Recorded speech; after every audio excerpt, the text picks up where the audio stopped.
So my son-in-law had this question that he wanted us to answer, which I don't think we can. How about I say what? I mean, he's 27 years old. He's like, what's wrong with all these stupid kids running around here? And, I wish I knew. I have my theories about it. But these kids just seem, and look, I was in youth ministry for many years. I'm not one of these get off my lawn type old people. I am. I know you are. But you do that with everybody. It's not just youth. Yeah. I have a special place in my heart for young people. I think that they're are they living in a crazier society than I grew up in? No. I don't think so. I mean, we had the threat of nuclear war every single day we stepped out. I think it's more public now. I think it's easier for the public to see what's going on. More information. Everybody's got a camera in their pocket, so yeah. Right. I mean, seriously. I mean, you think the world is getting worse? And I think this is for everybody. You think the world is getting worse just because of the availability of information. I think it's just more evident. Yeah. That every single murder that you would not have heard about 30 years ago, you hear all the time now. Mm-hmm. And so I see these kids, and once again, I just want to reiterate, my heart does go out to them. I don't think they're bad. I think they're just in a very difficult time growing up. I think a lot of it was purposeful. Mm-hmm. I think it was a plan by, and people laugh about the Illuminati and stuff, but I've seen it in too many movies for it to not be true. Like Spectre and all that. There is a group of people who try to control that fund everything. Yeah. Yeah. And that's why if you sit there and you wonder how in the world all of these people become teachers and doctors and lawyers and politicians, it's because of that group. That's what they do. For example, several years ago we came out with this thing that said bullying is bad, and we're going to stamp out bullying. Mm-hmm. And I'm going to tell you right now, I don't think all bullying is bad. Well, you're at work. Stamping out bullying made way for what we let in as acceptable now. Right, but bullying was a way that society self-corrected itself. Like, for example, if you're at work and you have a guy who works there and his wife shows up to bring him lunch and she has a black eye, you get with your friends. He's going to get bullied. Right. He's going to get bullied. And he's going to deserve every bit of it. Right. You do that again, we're going to kick your ass. Mm-hmm. And then what happens is he gets his head out of his rear end, which, by the way, we need to show that skit if you haven't seen it. It's good. Yeah. It's a hilarious skit. Jim Brewer, you just got to watch it. Yeah, Jim Brewer's awesome. Watch the skit. But the bullying works to get that person to conform back to society. And that's what happened. That's not what we all grew up with. It's like if you came to school and you wanted to wear your underwear outside of your pants, you got bullied. Yeah. And you didn't do that. And you conformed. It's just like now you hear the rumors of local school, not exactly local here, but within the vicinity, schools of children wearing dog collars and getting walked through the hallways on leashes. I'm pretty sure that happened in our high school right here. If that would have happened back when I was in school, right, those people would have been abused so bad that they would have not done that. They would have been like, okay, you're right. This is kind of silly. And now it's absolutely silly to act like a dog in school. Absolutely. And now the more conservative kids, there's not many left in the schools, so that's a whole different subject, are getting penalized for saying anything, for not recognizing a preferred gender or picking on people that want to be walked around with leashes. Yeah.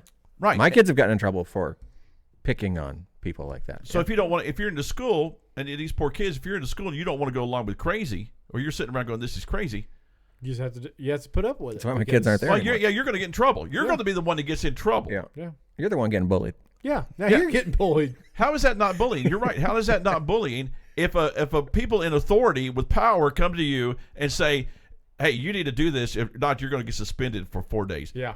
How is that not bullying? Because they're trying to get you to conform to their view. Yeah, it only works one way, like most topics of the last few years. Yeah. Well, that's true. As long as same thing with racism, yeah. As long as there's one doing the bullying, well, they changed it. It's not bullying anymore. It's cancel culture. Yeah. Cancel culture is the same thing. Yeah. You get out of line, we're going to push and beat on you until you get back in line. And so it's just like with everything the left does. It's just like, we're against bullying, but we're going to bully you to make you be against bullying. Yeah. We're going to bully you into all of our ideas. Right. It's when we're talking about why is the next generation failing, or what's the issue with this, it's not necessarily. I was just thinking about it. It's not necessarily that this generation is failing in raising them. It's not necessarily that generation is failing on their own. It is, as Tom McDonald would say, it's the system, right? When my kids were still in public school, they could not do a homework assignment, and then they could turn it in a week late with no consequence. What? Yes. So you're just breeding irresponsibility and laziness, no work ethic. Turn it in a week late, oh, it's fine. If I turned in an assignment a day late, it was half off. Yes, absolutely. Yeah. And then 0 the second day. And now they are just being rewarded with, you can do okay. Holy cow. Turn it in when you I did can. not know that. Yeah. So it's a structure or a system that's been in place that is breaking down our kids, setting them up for failure. Well, that and going along with the bullying issue here, these kids have grown up their entire life with they're never wrong. Mm-hmm. Yeah. There's no penalty for being wrong either. You know what I mean? Right. But if I go to them and say, well, that's stupid, they have to have a safe place. Mm-hmm. And I'm physically assaulting them if I say that's dumb. But that's just it. You get to when the millennial enters the workplace now. I don't know which generation is the worst, but if the workforce, the 20 and 30-year-old millennials right now enter the workforce, they feel entitled. They have no responsibility. They've been raised that there's no consequence for their behavior. Mm-hmm. They've been raised where they need a safe space. I've even been part of training that says working with the millennial generation and how we have to manage them differently. Absolutely. That's training that my company has went through. And that's why you go by and you see all these places that are advertising for people to work. They can't find anybody. They can't find anybody because these millennials They don't feel like they should have to work. This kind of generation. And it's not everybody because my kids are extremely hard workers and they're in their early 20s. Mm-hmm. So it's not everybody, but Yours weren't raised by a public school system. True. They were homeschooled. Mm-hmm. You made me lose my train of thought there. I got on the homeschool thing. What was I talking about? Nobody ever Your kids are hard workers in their 20s. Yeah, and so I don't think it's all of them. No, absolutely not. I've worked with several kids in their early 20s that are Good kids, and they probably had kids, but they had hard- good parents. That's the thing. I go back to looking at their parents. So it Right. can be the parents' fault. And their then. parents are very well instilled in the same behaviors. You know what I mean? They're the same people. My kids grew up in a household where if they were doing something stupid, it was like, that's stupid, quit. Yeah, they were told it. And they rebelled. Yeah. They rebelled from their conservative parents. What kids? We did too. We rebelled. Yeah. I mean, but it didn't ruin our work ethic. You know what I mean? Our rebellion wasn't anything with our work ethic or anything like that. Right. It was different. But we talked about this before we actually went on the air. It was we say like liberal parents will produce conservative kids, but we all had conservative I had parents. super conservative parents. Mm-hmm. Yeah. Right. And they instilled certain That values. wasn't even a war in the boomer generation, though. I was a Republican even when I was a hellion. I mean, that yeah. wasn't even Yeah. that wasn't I was even too. a conservative or liberal war in my parents' generation. That's just what people were. Right. It wasn't really wasn't Republican so or Democrat divided. back then. Yeah. It was just like even the Democrats and the Republicans were exactly the same when I was growing up. Yeah. They had Yeah. different views about how the government should work. But they all were pro-life. But it seemed Mm-hmm. like back then, if there was a disagreement, I remember even back like in the 90s watching political shows and stuff with Dad or whatever it was on. You're looking at it, and it seemed like both sides could come to an agreement. They could. They passed this bill because they came to an agreement on said bill. Right. But now the one side is so far over here and the other side is so far over here, there is no middle ground anymore. Now there's veto anytime a bill comes out that nobody likes. Because Yeah. they have to have these corporations over here want it their way so they can make their money, and these corporations over here want it their way so they can make their money. Right. But they talk about these issues that these kids are facing. The reality of climate change. It's like you know what you guys created you guys that. in the 80s were nuclear threat. Nuclear the entire time annihilation, you were yeah. in school. And we had no stress about that whatsoever. No, you're like, if it happens, it happens. Hide under the desk, right? Yeah, When that hide under thing- a desk, get under which the would desk. have done nothing for you, by the way. But we went out and we just had fun. We had a good time. It was just life was so much easier back then. And I hate to keep talking about the 80s, but it was a grand time to grow up in, especially being under 90s Reagan. was an excellent Reagan was the time, greatest too. president of all time. Huh? Just saying, 90s was a good time, too. I know that's when it 90s all was not started to bad. kind of fall apart. Great time for music too. But, yeah, 90s was Oh, still my good. gosh. No way. 80s has the best music of all time. Everybody knows 80s music is the best music of all time. I don't know about that. No, Oh, my gosh. 90s? Are you Oh, yeah. serious? Yeah. I was single digits in the 80s. I didn't really listen to a lot of Okay. music. Well, then you guys are stupid, Robbie. Oh, my feelings are hurt. I need my safe space. I can't handle this bullying. Yeah, I Maybe can't that's handle what's this wrong with them. bullying. They grew up without good music, too. They are doing that. Yeah. Yeah, they have nothing. But, the climate change and all that hysteria has been forced upon them. And they don't sit around and just think about it. But when you have somebody every single day telling you need to be fearful, you need to be afraid. Well, not only that, but social media. I was Let's just getting go ready on to say that. Not only are they being told this by everybody, but now that they're seeing it on Right. the feeds, they're seeing this, and they're seeing, oh, well, this person seems really happy, and they have all these likes. So Yep. maybe maybe that's me. Maybe I need all these likes. That dude in Louisville who went in there and shot up that bank live streamed it. Are you kidding? Oh. Wow. And it's not just social media, but it's short form media. All of that generation gets all of their political alignment, all of their personal beliefs from what they can watch on TikTok and Instagram in 90 seconds. In 90 seconds. Swipe. Oh, the president said this. That's cool. Oh. Yeah. That's all they get. They have no research. They have no depth. Right. They get 90 seconds of influence. And they don't get any opposing views. Right. No, because their feed is structured based on Yes, what they like. and That's right. yep. Their feed from Google. Look something up. Try to find something. Try to find a conservative point of view to an issue out there. And if you look it up on Google, it's going to be nothing but ABC News, New York Times, Washington Post, Variety, The Guardian. That's all it's going to be. That's who they're going to list. And so when these kids, when they look at stuff, they only get one opposing view of it.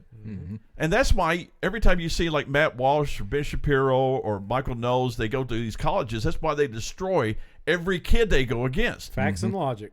Yeah, because it's opposing view, and they're just like, they don't know how to handle it because they're just force-fed one view all day long, and that's what they believe. They really think that we sit around all the time conspiring how we're just going to go out and kill trans people. You're right. That's what they think. They think that. They think that's what we're sitting here right now. When they're more violent than us. When we get done with this, guns don't kill people, trans people kill people. Oh, my. So, but what happens is we don't. By the way, when we get done here, we're going to talk about how we're going to go out and kill some trans people after this. But Whoa! Oh, that's gonna have to. which I'm joking. I am so joking. That's gonna have to be the YouTube hit. We need one of those Crowder buttons right there. Is that going to be? Is that going to be an edited? hour to my week? But see, you can't even. But listen, you can't even joke about that stuff. Yeah. No, because you'll be. You can't even joke about that stuff because they're going to do that. And so these surprised kids are the just FBI's not falling in through the ceiling right now. these kids are just living with this stuff where it's just all the time on them. They have to watch what they say. They have to watch who they say it to. Absolutely. They have to use the correct pronouns. They can't be offensive to anybody. And 80s, man, 80s, we just told you exactly what we were thinking. And it was so liberating. That's the way it should be. Well, that's the way it should be. Can we go back to that? Like, Yeah, we're Christians. You hate our guts. We don't care. Yeah, and that's you know, fine. right, I'm going to go home and eat meatballs for dinner. I don't care. yeah. And it's just like they will literally go into a corner and just melt down in a little puddle like the Wicked Witch of the West. If I lived my life worried about what people thought of me, I'd be the same way. I'd probably be I don't care though. Right. None of us care. But that's Hate part us if you want, whatever. But that's part of it. That's part of the bullying thing. 'Cause they've grown up in their little clique, a group of people where they can't say anything to anybody. Yeah. And it's just kind of, the bullying in some type of way molds you. Yeah, absolutely. It gives you thick skin. It does. I mean, you know, as a mechanic, used to be when you started a mechanic's job, you were tortured. You were like, it was bad. It was bad. Tortured. I was called everything but a white boy. Yeah. My first 2 years, no one ever called me by my name. You know what I mean? But it gave me thick skin. People can walk in now and say whatever they want. I'm like, yeah, whatever, dude. I've heard worse. I was like, and you worked your way through that. Yeah, absolutely. And it was just it's part of it. They don't get that. I wouldn't dare do that to the ones coming in now because I'd be fired. Right. And now they walk in, they graduate with an associate's degree in finance, and they want to go into a bank and be the bank president. Yeah. And they can't understand why they can't do that. Well, and it's not that's not a story I'm making up. It's legitimate. They don't understand, why can't I be president of this bank? Yeah. Mm-hmm. Because my whole life, my mom and dad told me how special I am. I can do anything. Yeah. Not only just like being praised by parents, but a lot of that generation is also, in my words, overeducated too. The millennial generation went to school to get this and this and that, and then they want to come out and make $100,000 right off the bat. And it's just, I've been working with your gender studies degree. Yeah, I've been working for 30 years now. I don't make $100,000. So, right. I've heard several times now from the millennial generation ask me what I do, and I can tell them I can work from home. And they're like, that's what I got to do. I got to find a way to work from home. And I'm just like, I worked 30 years for that privilege to be able to work from home. I didn't start there. Yeah. Yeah, and we had to go through a pandemic for me to get my wish. Well, they had that too. Yeah. They had this, the whole world's going to end. The whole world's going to die. Mm-hmm. And they've been dealing with that. And so they've had so much put on them on one side, and the other side, they're incapable of handling any of it. And so, suicide rate has gone up. The church attendance among millennials has declined. So basically everything we've been trying, they've been teaching us for the past few years about how to do church is not working. Mm-hmm. And I just seriously, my heart goes out to them. I make fun of them, and I mock them, but I have a soft spot for them because I don't think a lot of it is their fault. No, I think the more we talk about this, it's not any one thing that has ruined the millennial generation or the next one. Like I said, I think there's a system, a form of control that is out to influence them a certain way in the school systems. Right. Social media is constantly influencing them one way or the other. Right. And with all of these things, the family unit, the parents can't keep up with that level of, well, maybe they can, but they're not. They're not keeping up with the influence of the school and of the phones in their pockets. That's not the way it used to be. Right. Yeah. And now it is. You get your kids for a couple hours at night before you've had dinner, and they're doing their thing. Okay. You can't keep up with that. By the time my kids get home from school, they usually have at least an hour, 2 hours of homework. Oh gosh. They want to, so it's 6 o'clock at night. Yeah. They got to go to bed at 7:38, so they have an hour and a half to unwind. I'm not going to sit them down and ask them about their entire day at that point, because they're done. They just want to veg, watch TV, go outside, play something. They just want something. And here we are talking about the 20-year-olds and the teenagers, but the next generation, the younger one, are being influenced even worse. Oh, it's terrible. Gender-affirming teachers and drags in the schools.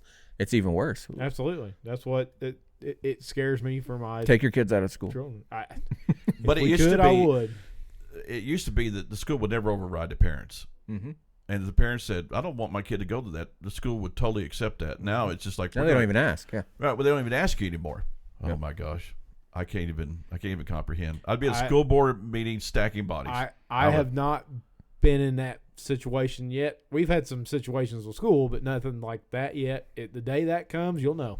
Yeah. You'll have to get the bail money ready. So I don't know. I don't know what we can do to help them. I mean, they come here, and we're straight shooters with them. And I think it's very important for especially young boys to be around godly men who are real men, not this fake macho bull crap you see all the time, especially with these poor little, we've made fun of them before, but these little man camps for Christian guys. Oh, gosh. We're going to go out in the woods and cut some brush and drink beer. Yeah, we're going to make a campfire and drink a beer. Like, dude, we do that every weekend. That's a normal weekend. I know. and we took our kids I took our kids to man camp for like 6 years. And we had a blast, right? We don't do a lot of outdoorsy stuff, but we did that. Right. But we were there with kids that never interacted with their dads in any ways. Really? And that's what that camp became. just like completely dysfunctional father-son relationships spending 2 days together instead of fathers enjoying a weekend with their kids. It was very weird. That's sad. Yeah, it is They sad. really Christian camp. Yeah, it was a Christian camp. The State Baptist camp in You want to talk Martinsville. about the decline of society? The fathers of the household. Well, you Look destroy the men. You destroy the family by taking the man out of the family. You destroy the men. You just destroy society. Absolutely. I mean, look what's happening today. Well, and it's just like we would go there, we'd throw hatchets, we'd shoot BB guns, all this kind of stuff that my kids do fairly regularly at that age. But we were there with people with kids that never held a BB gun, didn't like it, don't know how to cock it, don't know how to hold it, sit it on it, nothing. Yeah. And that's what it was. That's what the camp was. We have a man emergency. That's right. Man emergency. Yeah, gosh. So I don't know if the next generation is coming up is going to be more conservative. They're going to be, as long as social media is still out there, which social media, I'm never going to go off on it because, like when I'm working on cars and stuff, it's invaluable. Oh yeah. How in the world we had those manuals a long time ago, where we had the books, but I still need to get those. I still think they're good, but I think the best hope is to think that maybe everybody will turn out more libertarian. That's like the best scenario I can That is see, the best scenario. They'll turn more libertarian because they're sure as heck not going to turn more conservative, not with everything going on. I think just getting to the point where they're just like, you do you. Conservatives are too quiet. Yeah, absolutely. But it's I don't know if anything's going to get better as long as the liberals control Hollywood, social media, academics. I don't know if anything's going to get better. Now they're starting to control the churches. You keep thinking there's a remnant out there, and I think it's part of the problem with social media as well, is because we keep being bombarded with this, and we're just like we're the only sane people who are left on the planet. Yeah, but there's millions more. They need a voice. They're just working their jobs and they're just doing. They're living their lives, living life, not worried about what other people are doing. Right, and they're not on social media talking about everything that they're doing all the time. And they're ticked off that their vote never counts. True. Now we're going to get in trouble.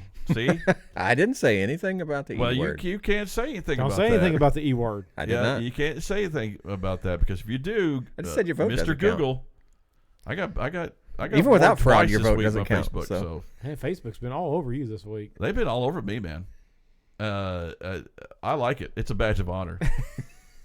Facebook jail. You saw my post where I had 16 warnings. That was the first page. That was just since November. I couldn't figure out how to do that. We stopped you from doing this. It's like I don't care. You can come in here and go, we're going to ban you for 30 days. I don't care. Yeah. And it's great. It's liberating when you have nothing to lose. One of the things I saw that it says you weren't allowed to go live for so many days, and I was like, you only go live once a year. I don't know what they're. I know. It's like, oh no, what am I going to do? It's I don't care. It's so liberating not to really care about things. It really is. True. And one day we'll do a podcast on how Calvinism is so liberating too. Oh, can we? Can we? Just for all our And special on that friends. note, for all you Arminianists out there, we'll see you later.